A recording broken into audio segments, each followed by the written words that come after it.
Hello, beautiful Facebook land. It's Mel here. I thought I would share some information on the big C virus because I know it can be really overwhelming. There's so much stuff out there, and I came across some really good stuff, and so I thought it might be really useful because there's a lot of information out there, and some of it can just put the fear of God in you and be incredibly overwhelming. So I've got the best of the people that I really trust and some excellent information that I found incredibly useful. That's why I wanted to pass it on. And also, just some really simple points that I hadn't actually thought of. And also, actually, some of it put my mind a bit at ease. So that's what I wanted to share with you. And a friend of mine, a beautiful nurse, and also I study with her, she sent me this beautiful 5-minute clip. And so that's what I wanted to share about, because one of the big things that I got out of it was don't touch your face. And I realized how much I touched my face. So that has been a massive aha for me. And so I just want to explain a little bit why that's so important, so then it really cements in the mind, so then you don't touch your face. Because you realize how, from that process, I've realized how much I actually do.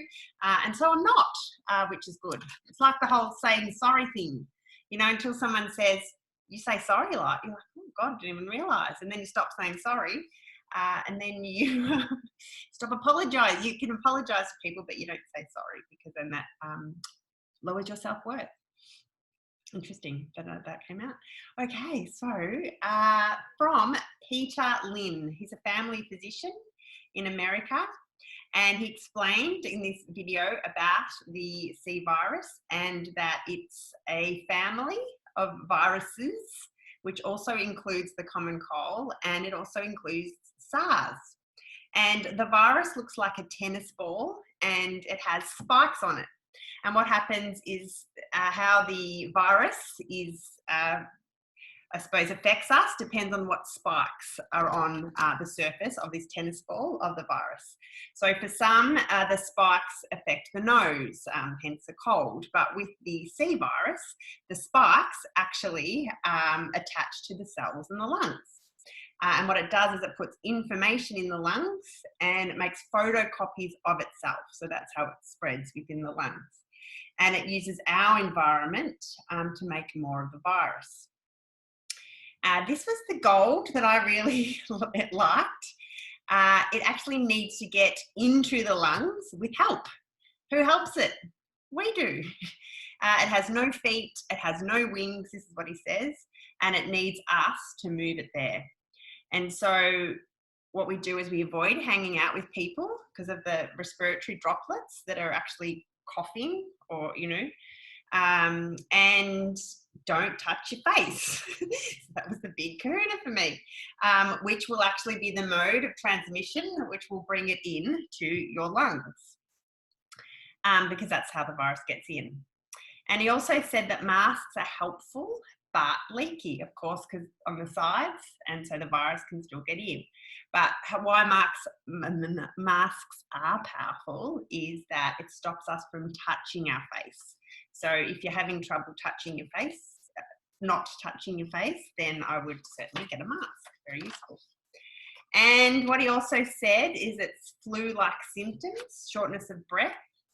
As the virus spreads in the lungs, you can end up hospitalised due to difficulty breathing.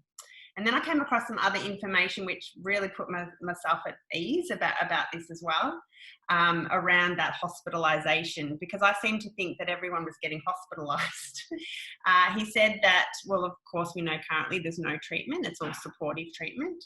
And that would be if someone got hospitalised, they would go to have some oxygen and have some fluids because they're having difficulty breathing. And he said it's a new virus, so our immune system doesn't know how to fight it. So it takes some time to develop its antibodies. And then, so of course, it affects people the most with lower immunity, the elderly, young children, and of course the people that are immunocompromised, so that they're already sick. And he said, this was what I loved as well, a bit of gold. He said, the virus cannot hurt you because it can't get through the skin. So it is only when it has a way into the lungs that it's actually harmful. Hence why we're washing our hands. I feel like I'm back in the nurses, day of the nurses. Already washed my hands a lot, but back washing hands, which is good. And he also said, don't touch your face, which I keep reiterating. And because it needs us to move it, make copies of it, and the virus, and if we don't help it, then the virus will stop. So I just found his just was really beautiful and calming, had a beautiful nature about him. And he just said very much so about taking care of each other, which is, you know, what we're doing, checking in with everyone, being respectful, being mindful. I went to the supermarket the other day, and I think I'd seen so much on the TV, and I thought, oh God, I've got to go to the supermarket. How would we go? And it was beautiful. People were lovely. It was just like a normal going to the supermarket. It was beautiful. And then some other information that I got from Jade Brown. He's a naturopath, my naturopath, and someone I trust very much, from Melbourne Functional Medicine. He sent out an email from his newsletter yesterday, and this was really beautiful information that I found incredibly reassuring, and you totally trust him. He's absolutely brilliant. So the same thing spreads through respiratory droplets and bodily fluids like saliva. And for most, it will present similar to a cold or a mild flu with sore throat, dry cough, fever. So I found that quite interesting. I was like, oh, okay, so it can be no big deal. 80% will recover with no complications, and 20% will be the ones that get hospitalised because they've got more, you know, shortness of breath, pneumonia, and the respiratory distress. And same thing affects the immunocompromised, so the people with already a lower immunity, with, you know, existing conditions, particularly lungs and heart. And then, of course, the advancing age, so 70 plus. And here were some stats, which I loved. I found this quite interesting. Seasonal influenza, so the normal flu rate, infection rate is 1.3. So that means 1.3 people are likely to be infected. C virus, the infection rate's higher, which is 2.2 to 2.6. So it's higher, but not as crazy as what I probably would have led to believe with some of the information that's out there. And he said it may be, 2.2 to 2.6, and it also said it may be lower. The research did say it may be lower, and SARS was actually 2.9. So this is saying that it's not actually as bad as SARS, and it's most contagious when the symptoms are mild. And so prevention, there was a good prevention that came up that I didn't know about, which I found very interesting. Of course, there's the normal stuff that's out there. There's the social distancing, no more than 100 people indoors, which I think that's as it stands right now, probably may change. Minimising time in the 1.2 metre infection zone. Cleanliness, of course, wiping down things. I had my workshop this morning, did it online, which was fantastic, and we had a great time. And we are here at the beautiful 55 Rouse Street, washing down everything, which I don't mind at all because I'm a bit of a clean freak anyway. So just watching cleanliness, wiping down benches, etc., washing your hands. So the proper way to wash your hands is for 20 seconds. I've been laughing because felt like back in the nursing days where you do your sterile washes and you like really, really get into every groove, and then the way you actually dry your hands is that way as well. Giving them a good wash. And the interesting thing I found in the research as well, that no one has mentioned about hand sanitizers. Of course, we're using them, but if you're using, if you're washing your hands properly, then it seems that that's enough. This was a really interesting one. Gargle and drink green tea. It reduces the risk of contracting colds and flu. And there was a research paper out there that it said by 15 times, which I thought, wow, that's quite significant. So there's an ingredient in the green tea, tannin or something like that, that causes that. And then also the gargling is very powerful, because I learned recently that when you gargle, you access the vagus nerve in your body, which then accesses the parasympathetic nervous system, which is the relaxation response. So I think, and I've actually started doing gargling previously anyway, because it accesses the parasympathetic nervous system.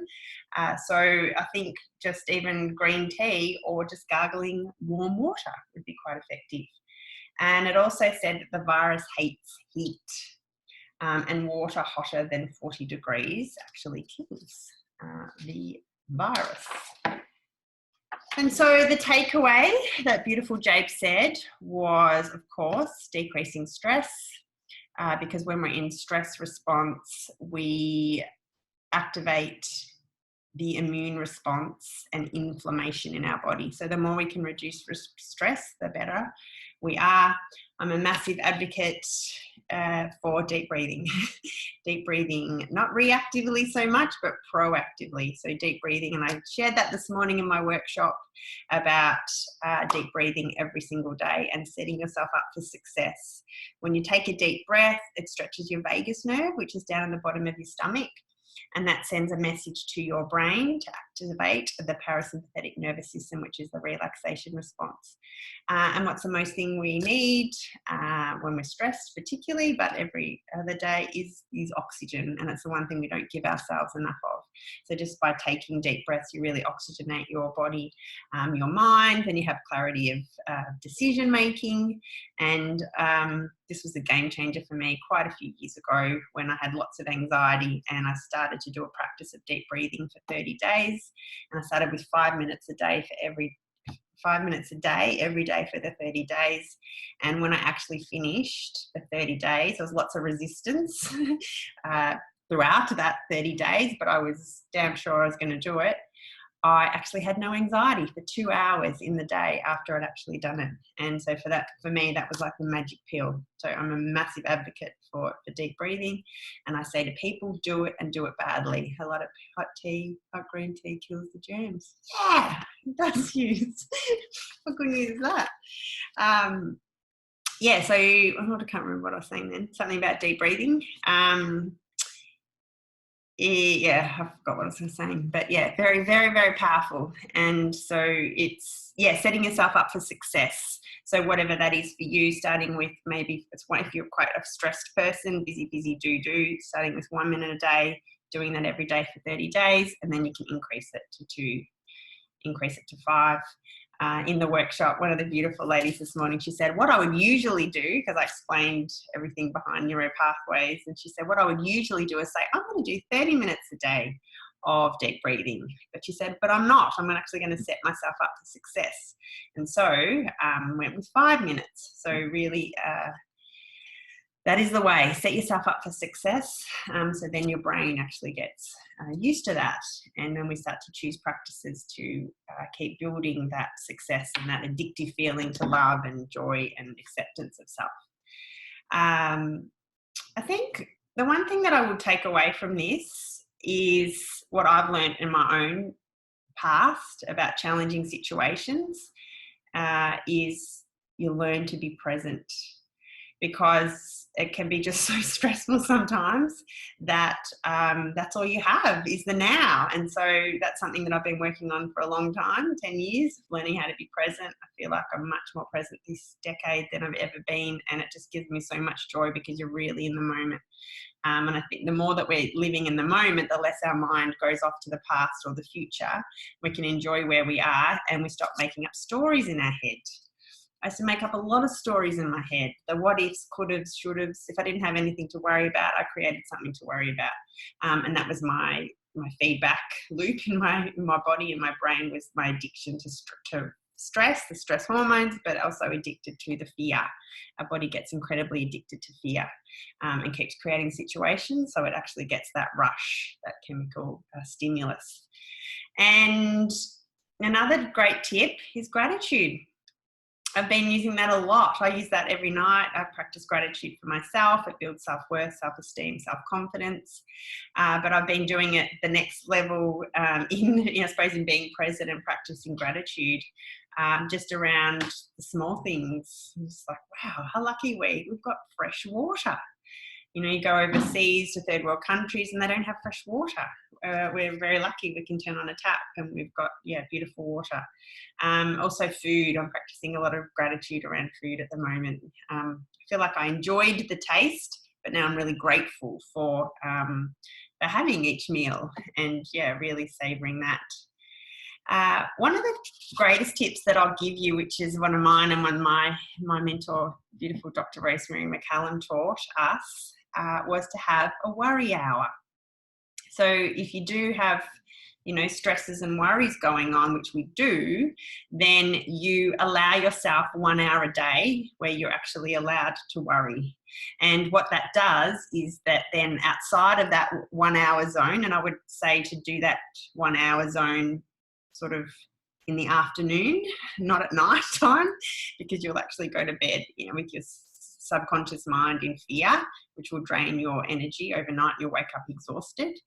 Is to so probably late afternoon. And then what you do is outside of that one worry hour, that 1 hour, you acknowledge that you're worried about something. Okay, I can see you there. I will attend to you at say 4 o'clock this afternoon, tomorrow afternoon, or whatever. And what that does, it's really powerful because it stops those neuro pathways that are so fed into the addiction to fear, and you actually start to sever them. You still give yourself the opportunity because quite often always there's something deeper underneath what we think we're worried about. That is a neural net. I'll maybe go into that another day. There's some, metaphysics and neuroplasticity around that. And so in your worry hour, the way you do worry is through journaling. So you allow yourself to worry and you write that out. I'm worried about this, worst case scenario, Quite powerful too, to take yourself to the worst case scenario sometimes, because then you think, oh, well, that's not that bad. We'll be okay, yada, yada, yada. But as you allow yourself to journal and write out your worries and express them and release them, then you often, all the time, I've used this practice for 10 years, I find it so powerful, is that as you write and allow the emotions to move through, you find that a repeating theme starts to come up where you start saying the same thing, like, life is hard, I must suffer, I'm not good enough, whatever it is. And then as you become aware, because as you write, you start to get more into the subconscious mind. So it's the parts that we are consciously not aware of. And as you get into the subconscious mind and these belief systems start to come through, you start to see the repeating pattern. Then you can see where the neural net is. So what that limiting belief system that's actually firing and causing the addiction to fear and also draining the battery. And then as you write, you express, you release, you allow yourself to feel the emotions through your body, and then you eventually get to a place where you actually feel a bit relaxed. You go, wow, I've released all that. And then that locks you back into your relaxation zone. Look, it's a practice, takes time, but incredibly powerful to do that. And it's a really good practice to teach your brain actually not to worry, because it's an addiction that we have. And I don't know, if you look at your life, well, I've got my life, everything I ever worried about was futile. There's no point worrying about it. But I did, because I love the addiction to worrying. So allow yourself to have that worry hour, and then outside of that, you're not allowed to worry, but you notice the thoughts and say, I will attend to you later. Of course, the next one, that was mine, the worry hour, but the next one that Jay suggested was good sleep, of course. Exercising, but not too much, because that was a big lesson for me over the years. I used to love exercising, but I got really addicted to the chemicals, the endorphins. Oops, I nearly touched my face, but I didn't. Well done. And and exercise is a stress response. So remembering it is, so overdoing exercise. And this is what I always found when I was fit. So when I did, I did a triathlon and some other things, marathon, half marathon. And then as I was training, I found that I would always get sick. I was like, how can I get sick? I'm supposed to be fit and healthy, and I'm eating all the right things and doing all the right things. And then I did some research, and what happens is your immune system drops. Your neutrophils and your white cell count actually drop when you become super fit. And then that made sense to me later on. I was like, oh, of course, because it's a stress response. So yeah, it's and I used to not exercise too healthily. I do now. So just being aware that exercise is good, but you don't want to over-exercise. Of course, eat well, enjoy, savor, eat with mindfulness, and drink plenty of water. And this is my one as well, is have some joy. Do things that make you feel joyful. One of the things that I'm doing now is every morning before I leave the house, I put on a song and I just have a dance. And just same song, it's one of my favourite songs, feels good, hypes me up, puts me in joy and a good state for the day. So yeah, I find that incredibly powerful. Just mindful of the time, got a client in 7 minutes. So I hope that was useful. And if anyone wants that, what I've done, getting so techo these days, is I've actually taped it as well. So I can actually send that out if you want to just send a message and put yes, please. And you can we can get your email address and I can actually email it out to you. But yeah, I just wanted to share that because I found it incredibly powerful. There's so much information out there, and it's like, what is the right information? And I mean, there's no right or wrong. Everyone's doing their best, but I just thought this information for me was really powerful. And so that's why I wanted to share it. Yeah, so the biggest takeaway in a nutshell is don't touch your face. If you don't touch your face, or be near airborne droplets, then you're winning, really. Green tea, drink green tea, gargle green tea, gargle nice warm water, and just reduce the stress in your life. And first and foremost, every day of the week, twice on Sundays, take deep breaths every day. And if you can do that, it will, really flip your body into that parasympathetic nervous system. And then our body has everything set up for us. It's incredible. And it's just actually using that. And then as you access the parasympathetic nervous system, your body lines up to what's called homeostasis, where it balances itself out. The cells know what to do. And then from that place, you have beautiful health. So much love to you all. Keep the love, honor the fear when you need to, and take care of each other and know that we're going to get through this. Absolutely. And this stuff has been going on for generations, and they got through it, we'll get through it. And all we need is each other, connection and love. So much love to you all. Mwah. Take care. Bye. Hey, Finny. Much love to you all. Mwah.